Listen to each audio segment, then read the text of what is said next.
In this video, we'll cover the history that surrounds the book of Daniel and the modern authorship debate that takes place.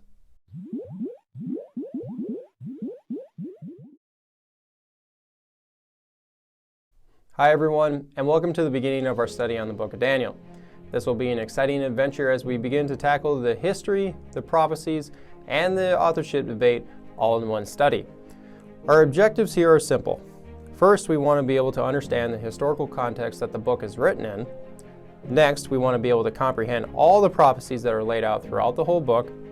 And finally, we want to be able to defend the 6 BC authorship, that the historical prophet Daniel did indeed write the entirety of the book, including the prophecies in advance of their fulfillment.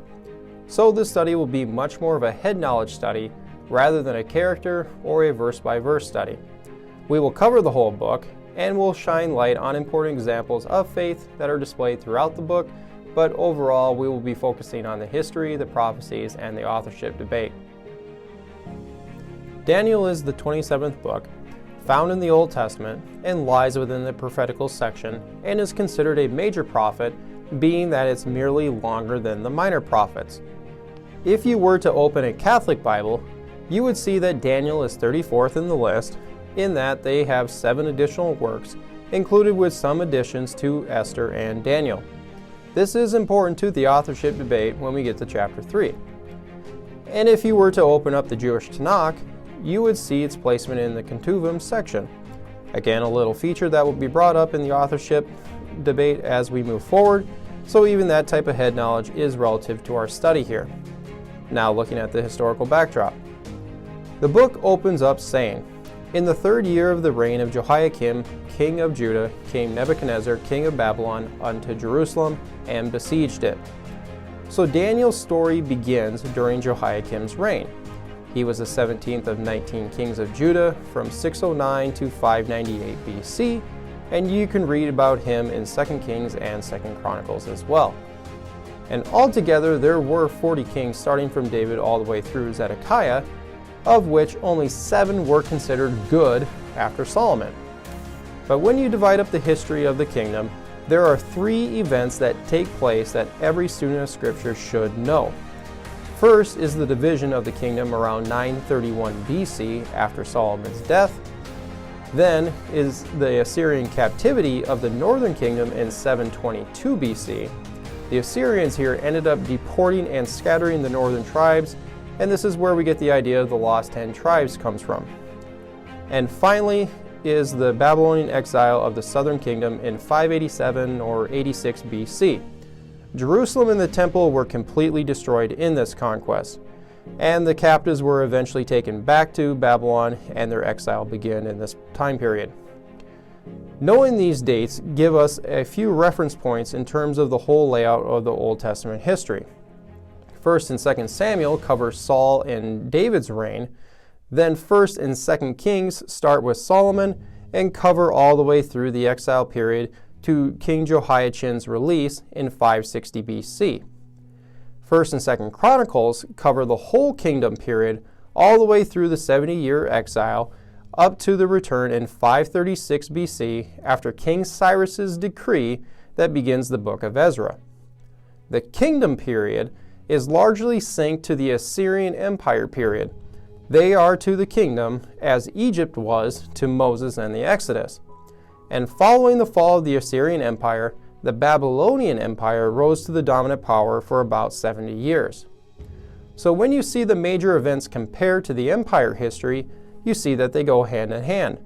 This is fundamental in knowing and accepting that the kingdom period, as described in the Bible, is accurate history and is interlocked with the Assyrian, Babylonian, Persian, and Egyptian history.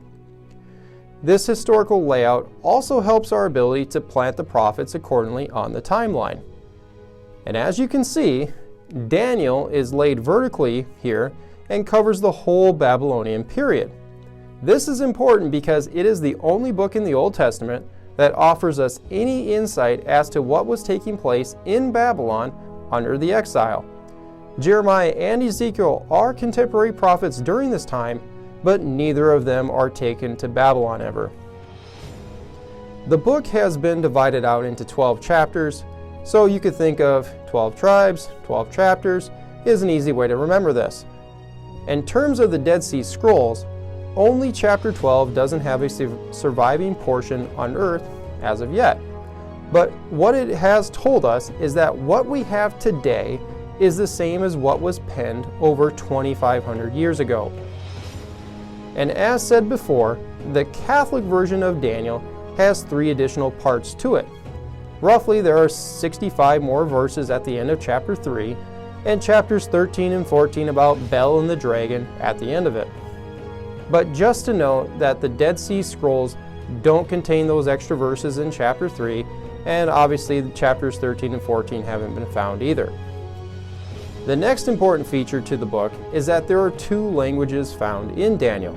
It starts with Hebrew, then shifts to Aramaic for 6 chapters, then back to Hebrew for the remaining 5.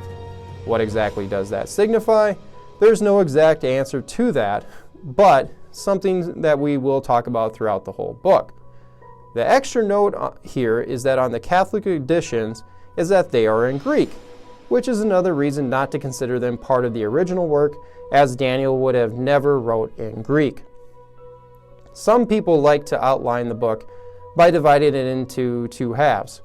First, with chapter 6 being the historical section, and then the last 6 chapters being about just prophecy. I personally don't see it this way, because what you really see is that the book is linear history, chronologically laid out from beginning to end, with prophecies frequently being given within those chapters. Now, that launches us into the authorship debate that surrounds the whole book. The 2 positions here that will be referred to are the traditional and the critical. These 2 have nothing in common, hence the 2 separate bubbles.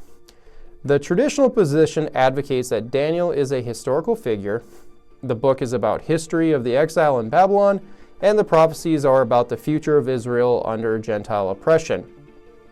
Daniel is seen as the sole author and likely penned the book sometime following the end of the exile in 536 BC.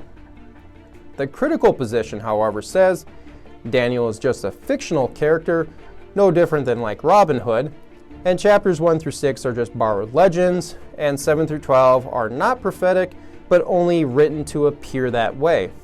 And instead of a single author, critics say that there are multiple authors to the book, but they are anonymous and you don't know who they are, and you will never actually find out. And that the book should be dated in the 2nd century BC, following the Maccabean revolt in about 167 to 160 BC under Greek oppression. Looking at the timeline, the 2 positions would lay out in the following way. So, what this really means and boils down to are in the 2 following statements. The traditionalist would say this: if dated during the 6th century BC, then Daniel accurately foretells the next 700 years. Thus, the God of the Bible and the inspiration of the Bible are fully demonstrated to be true. However, the critic would say that if dated during the 2nd century, then Daniel is nothing but a forgery, the Bible is not true, and just rips off other cultures' stories for their own purpose. So, on the timeline, the traditionalist is saying that Daniel predicted 700 years of history in advance by announcement from God, dispensed through angels, and the critic is saying all of it is merely recalled history, only portrayed as prophecy. So you can see how fun and vital this study actually is. There is much on the line in terms of biblical inspiration and the accounts recorded of God revealing the future to his prophets. Because if the latter can be shown to be true and reliable, then the implications of that fact rank right up there with the resurrection accounts. Don't forget to hit the subscribe button, turn on the notification bell, hit the like button, and leave a comment. In the meantime, stay salty.